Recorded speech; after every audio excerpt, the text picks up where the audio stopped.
నమస్తే గాయ్స్. చాలా రోజుల నుంచి ఒక మంచి వెజ్ రెస్టారెంట్‌కి వెళ్దాం అని చెప్పి ఇంకా అనుకుంటా ఉన్నాను. కానీ ఇంత తొందరగా వస్తదని చెప్పి నేను అనుకోలేదు. అసలు ఏం జరిగిందిరా అంటే మా చెల్లయితే వాళ్ళ ఫ్రెండ్‌ని మీట్ అవుదాం అని చెప్పి అనుకునిందనమాట. వాళ్ళ ఫ్రెండ్ ఎవరో కాదులెండి, మా మిసెస్సే. అయితే మాత్రం వాళ్ళ ప్లాన్ ప్రకారం వాళ్ళిద్దరైతే కలుద్దాం అనుకున్నారు. బట్ నేనైతే ఇంక్లూడ్ అవుతామని చెప్పి వాళ్ళిద్దరికైతే తెలీదు. ఇంకైతే ఇంక్లూడ్ అయితే అయిపోయాననమాట. ఇంక వచ్చిన తర్వాత ఇంక వాళ్ళు మాత్రం ఏం చేస్తారులెండి. లోపలికి ఎళ్ళామనమాట. ఎళ్ళిన తర్వాత ఇంకా ఫుడ్ అయితే వాళ్ళు ఆర్డర్ ఇచ్చుకున్నారు. ఆర్డర్ ఇచ్చుకున్న ఒక 5-10 మినిట్స్ తర్వాత నేనైతే ఎంట్రీ ఇచ్చాననమాట. వాళ్ళు లిటరల్లీ షాక్ అయిపోయారు.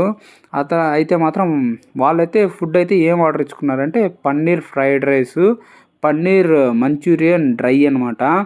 టేస్ట్ అయితే అద్దిరిపోయింది. ఆ తర్వాత చీజ్ పరోటా ఇంకా సరిపోకపోతే తెప్పించుకున్నారనమాట. లాస్ట్‌లో అయితే ఆరెంజ్ జ్యూస్ అయితే కంప్లీట్ చేసాము. అలా లెఫ్ట్ సైడ్ చూస్తే ఇంకా స్వీట్స్ అయితే డిఫరెంట్ టైప్స్ ఉన్నాయన్నమాట. ఇంకా అలా ముందుకెళ్ళి ఇంకా రైట్ సైడ్ చూస్తే ఇంకా చాట్ ఐటెమ్స్ అయితే ఉందన్నమాట. ఆ తర్వాత నాకు ఈ డిఫరెంట్‌గా కెచప్ కొంచెం పిజియన్ లాగా అనిపించిందనమాట. దీంట్లో అద్దుకొని చీజ్ పరోటా అయితే నేను ట్రై చేశాననమాట. చాలా టేస్ట్ అయితే బాగుండిందనమాట. ఇంకా స్టాఫ్ కూడా చాలా డీసెంట్‌గా ఇంక ఏం కావాలని చెప్పి మొత్తం ఇంకొచ్చి కనుక్కొని ఇంకా తొందరగా ఆర్డర్ అయితే తెప్పించారనమాట. ఈ రెస్టారెంట్ అయితే ఏ టు బి అనమాట.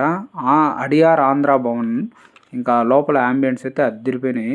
అక్కడైతే నాకైతే స్పెషల్ కాంబో చాట్ అయితే ఉన్నిందనమాట. దాని తర్వాత వచ్చి మష్రూమ్ కర్రీ అయితే ఇంకా అక్కడ ఆ రోజు స్పెషల్ అంట. నేనైతే ట్రై చేయలేదు. ఖచ్చితంగా నెక్స్ట్ టైం అయితే ట్రై చేస్తాననమాట. సరే మరి వీడియో నచ్చితే లైక్ చేయండి, షేర్ చేయండి, సబ్స్క్రైబ్ చేయండి. ఉంటా మరి. బాయ్.